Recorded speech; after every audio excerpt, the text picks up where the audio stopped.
Not 6 months after Graham Hancock's Ancient Apocalypse, Netflix are, with Jada Pinkett Smith's Cleopatra, back with a new documentary series that has the archaeological community in an uproar. But that's where similarities end. Where Graham Hancock asked you to think for yourself, independently consider the evidence, and not blindly accept the conclusions authority figures may have drawn from a sketchy foundation, the makers behind the Cleopatra series demand that you ignore the evidence, open your mind to their conclusions, and accept their rewriting of the past and agenda for the future. We know this because in not so many words, the director behind the Cleopatra series flat out told us so. Let's dive in. In this editorial, I will begin by placing this series into its proper context, before going through the director's tacit admission of what they're trying to do here, the backlash, and why that backlash doesn't matter.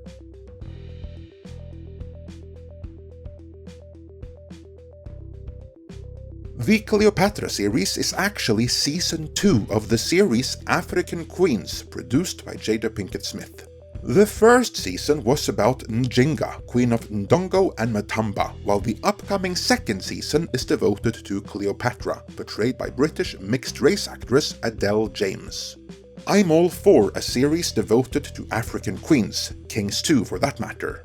In fact, pre-colonial African history is a perfect subject for both documentaries and movies, and there should be more of them. Here's the thing though, and the key distinction to all of this. Whenever someone says Africa, what they actually mean, what most people actually will think, is sub-Saharan Africa. And Egypt is not sub-Saharan Africa. Historically, culturally, and even ethnically, Egypt, especially modern-day Egypt, is more closely linked to what used to be called Mesopotamia than it is to sub-Saharan Africa. So that's the first issue right there. Rather than exposing audiences worldwide to more actual queens of sub-Saharan Africa, the vast majority of whom are unknown to the public at large, an issue you would think a series called African Queens by rights should be doing something about. Jada Pinkett Smith instead decided to appropriate a Ptolemaic dynasty queen of Egypt as an implied sub-Saharan African queen, or put in other terms, they tried to draft her as black. The irony here is that if they really wanted a queen of Egypt who was also black, all they had to do was go further back in time.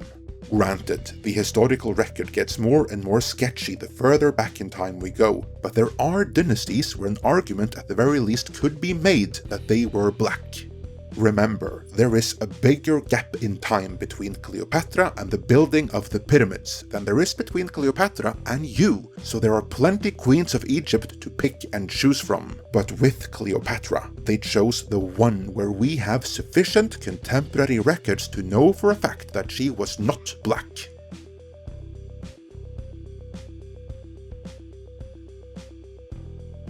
The Ptolemaic dynasty were Macedonian Greek, and so hell-bent on keeping it that way that for their 300-year reign, Cleopatra was, according to the known historical record, the first of her lineage to actually learn Egyptian.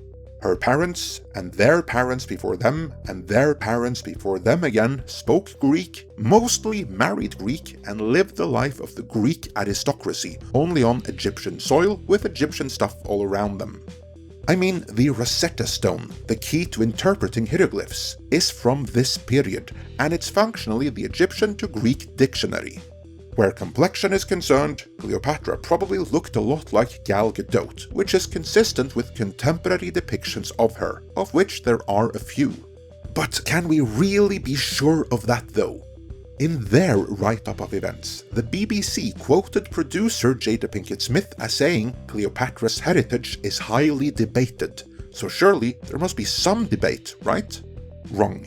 This isn't a case of any archaeological establishment using flimsy evidence from remote prehistory to reach a dubious consensus that then becomes a paradigm it then takes decades worth of new evidence to overturn, like we saw with Clovis first, but instead a well-documented period of history. As you can tell from my earlier video covering Graham Hancock's Ancient Apocalypse, I have my issues with Zahi Hawass, the self-appointed real Indiana Jones and gatekeeper of all things Egyptology. But when he asserts that Cleopatra was Greek and definitely not black, which he can't stress enough, then he is on solid ground. If there are any scholars who would claim otherwise, then they're probably all in this series, and more likely than not, they will be scholars of the woke variety, looking to subvert their fields rather than add to them. Much like the new generation of Tolkien scholars, who were able to argue that Tolkien had written pro-LGBTQIA+ messaging into his original Lord of the Rings. And they were able to discover this right in time for the Rings of Power to launch on Amazon. Any scholar claiming Cleopatra was black is generally of that caliber. So why then are there some, like the grandmother of that lady in the trailer for the series, who insists that they know Cleopatra was black, no matter what they tell you in school? That is not for me to speculate, but I would imagine that if more African queens, and I do mean sub-Saharan African queens, were known to the public, then maybe this need to appropriate Cleopatra as one would not be so great. Again, shame on Jada Pinkett Smith for having dropped the ball so badly and only presented one actual African queen over the course of 2 whole seasons of a series called African Queens. What a waste of opportunity to revert back to Cleopatra, whose life has been depicted in multiple documentaries, series, and movies already. So, let's see what the powers that be have to say in their defense.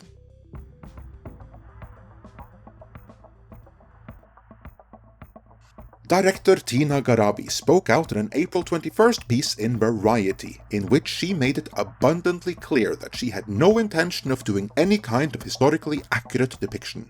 After admitting that she got suckered by a fortune teller who probably tells every client that they are connected to Cleopatra, she complained about seeing the Elizabeth Taylor version when she was a child. Unlike every other audience member at the time, who were smart enough to understand that they were watching a movie adaptation cast with the American movie stars of the day rather than an actual reproduction of historical events, young Tina was left wondering, was her skin really that white? Then she goes through a distorted retelling of history, saying Cleopatra was 8 generations away from these Ptolemaic ancestors, making the chance of her being white somewhat unlikely.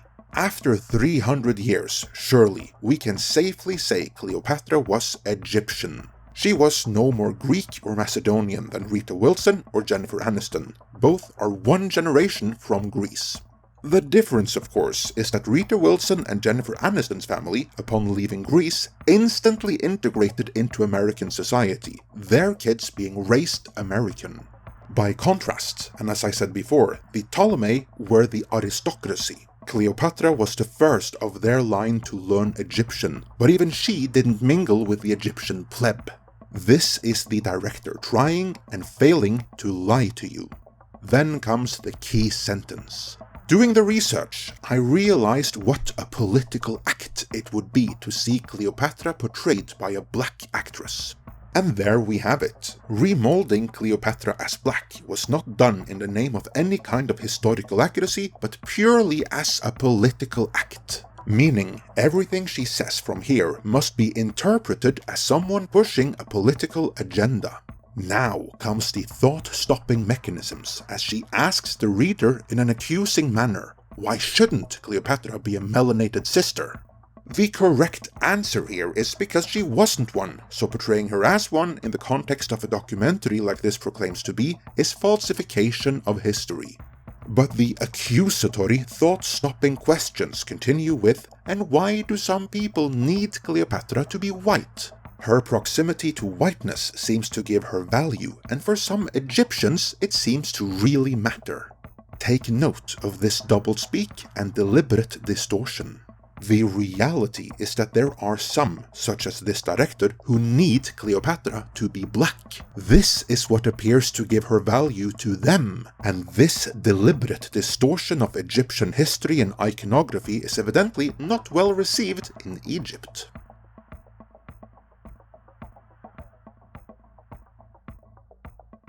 On April 20th, it was widely reported that Egyptian lawyer Mahmoud al-Samari filed a legal complaint at Netflix with Egypt's public prosecutor, arguing, among other things, that this series promote the Afrocentric thinking, which includes slogans and writings aimed at distorting and erasing the Egyptian identity.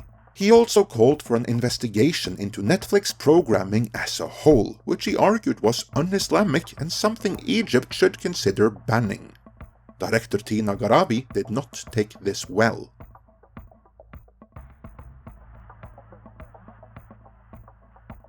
The director told Variety, "As production got nearer, I realized the magnitude and political nature of this job. The last thing we needed was another Cleopatra divorced from her womanhood and her power only sexualized." The HBO series Rome portrayed one of the most intelligent, sophisticated, and powerful women in the world as a sleazy, dissipated drug addict. Yet Egypt didn't seem to mind. Where was the outrage then? I can answer that.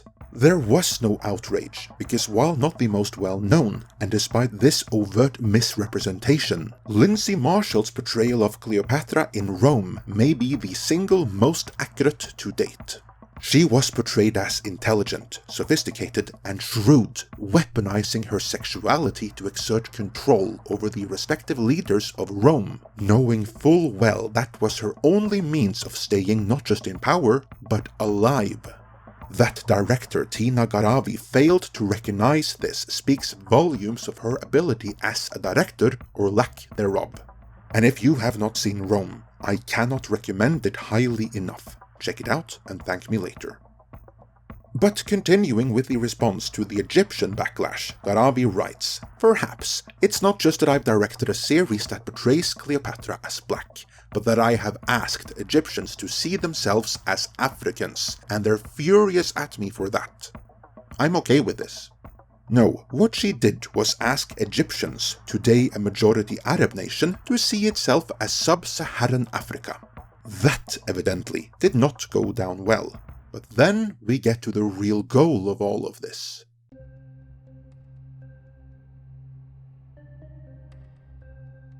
Towards the end of the piece, all pretenses are dropped as the director continues. So, was Cleopatra black? We don't know for sure, but we can be certain she wasn't white like Elizabeth Taylor. Actually, we can be even more certain she didn't look like Adele James, but they're looking to make a political statement here. We need to have a conversation with ourselves about our colorism and the internalized white supremacy that Hollywood has indoctrinated us with. That's woke Hollywood talking, forcing its problems upon the world. This really isn't as much an issue in Egypt and around the world that this director would have you believe. It is ironic though, the ones going for indoctrination here are the makers of this series, as they are the ones asking us all to ignore historic evidence in favor of their narrative. And then we reach the conclusion. Most of all, we need to realize that Cleopatra's story is less about her than it is about who we are. And here it comes. This is about changing our world, engineering even other countries according to the values of the woke Hollywood elite. It is said right there in the trailer, there is no future without the past, which evokes the perhaps scariest quote of George Orwell's dystopian 1984. He who controls the past controls the future. He who controls the present controls the past. From there, the director makes it clear the goal here is rewriting the past. We need to liberate our imaginations and boldly create a world in which we can explore our historical figures without fearing the complexity that comes with their depiction. In other words, she is calling for all the backlash from audiences around the world to end, so they can rewrite and recast history as they see fit, even citing Cleopatra as a success story. We reimagined a world over 2,000 years ago where once there was an exceptional woman who ruled. By the sounds of it, they made Cleopatra some kind of girl boss that she never was, and here comes the manipulation. I would like to draw a direct line from her to the women in Egypt who rose up in the Arab uprisings, and to my Persian sisters who are today rebelling against a brutal regime. Well, that's one crooked direct line then, because Cleopatra never stood up to any regime with her people so much as she was a contestant in a real-life Game of Thrones over power in the Roman Empire.